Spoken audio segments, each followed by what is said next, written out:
I knew she was lying the moment she said it. The way her voice caught, just a half beat too late, when she told me she'd be working late, then grabbing dinner with a few coworkers. The kind of pause that doesn't seem like much until you've lived with someone long enough to hear the difference between truth and a carefully rehearsed excuse. And the name she slid in casually, her boss, Daniel. I had seen the way he looked at her during the company's summer barbecue. Too close. Too comfortable. The kind of look a man wears when he believes something belongs to him. That night, I didn't argue. I didn't confront her. I just nodded, kissed her cheek, and told her to have fun.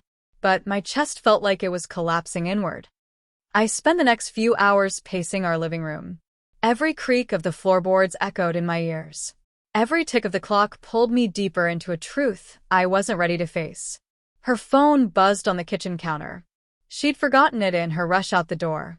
My hands hovered above it for a long time before I picked it up. No passcode. She trusted me enough to leave it unlocked. Or maybe she thought I'd never check. There it was. A message thread with Daniel. Daniel, can't wait to finally have you to myself tonight. Her. Just dinner, remember. Nothing more. Daniel, you say that every time. Yet you never stop answering me. Her. Just don't make it obvious.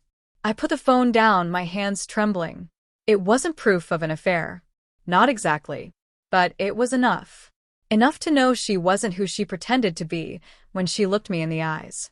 Enough to know that part of her belonged elsewhere. And in that moment, something inside me shifted. I didn't rage. I didn't cry. I planned. While she was out at her dinner, I packed. Not just clothes, everything. The documents from the safe. The photo albums I couldn't bear to leave behind. The guitar she bought me when we first got married. I even took the coffee maker because I knew it would drive her crazy to see the empty space where it once sat. It was almost mechanical. Each drawer I emptied, each shelf I cleared, felt like removing another piece of myself from the life we'd built. By the time I was done, the house was hollow. A shell. Just like our marriage. I left her phone on the kitchen counter, screen dark, as if daring her to unlock it and see that I knew. And then I walked out the door. She came home past midnight. I wasn't there to see it, but I can imagine. The jingling of her keys. The door swinging open. The sudden silence of an empty house pressing down on her. Maybe she called my name at first. Maybe she laughed nervously, thinking it was a prank. But then she would have noticed the closet stripped bare. My shoes gone. The safe empty. The coffee maker missing. And she would have realized I hadn't just left. I had vanished. The messages started flooding in around 12:45 a.m.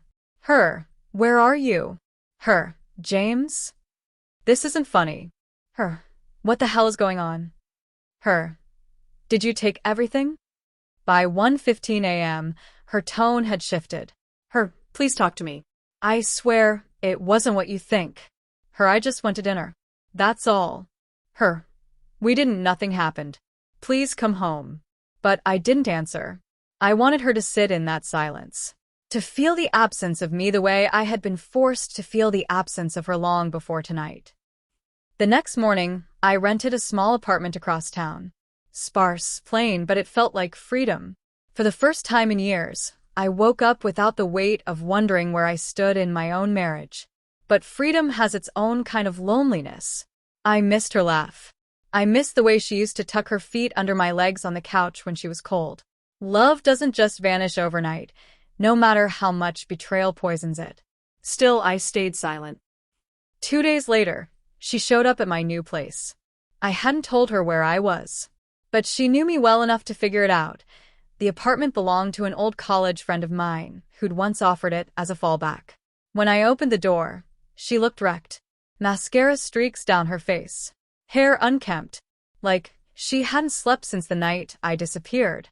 James, please, she whispered, her voice cracking. Just let me explain. I didn't move aside to let her in. Explain what? That you've been lying to me?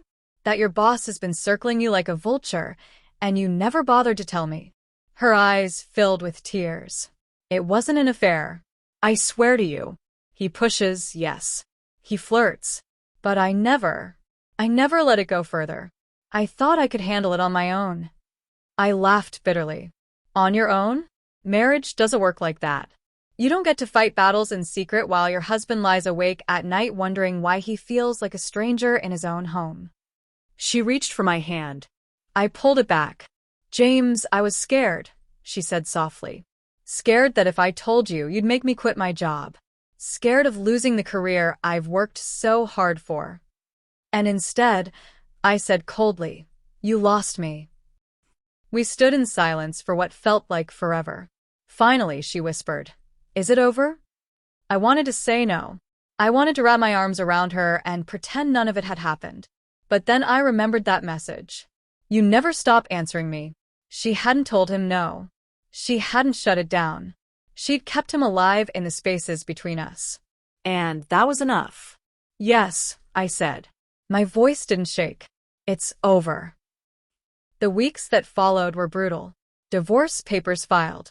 Friends choosing sides. My mother calling me every night to make sure I was eating. She kept sending messages. Sometimes angry. Sometimes pleading. Her, you're making a mistake. Her, I can't believe you'd throw us away over a misunderstanding.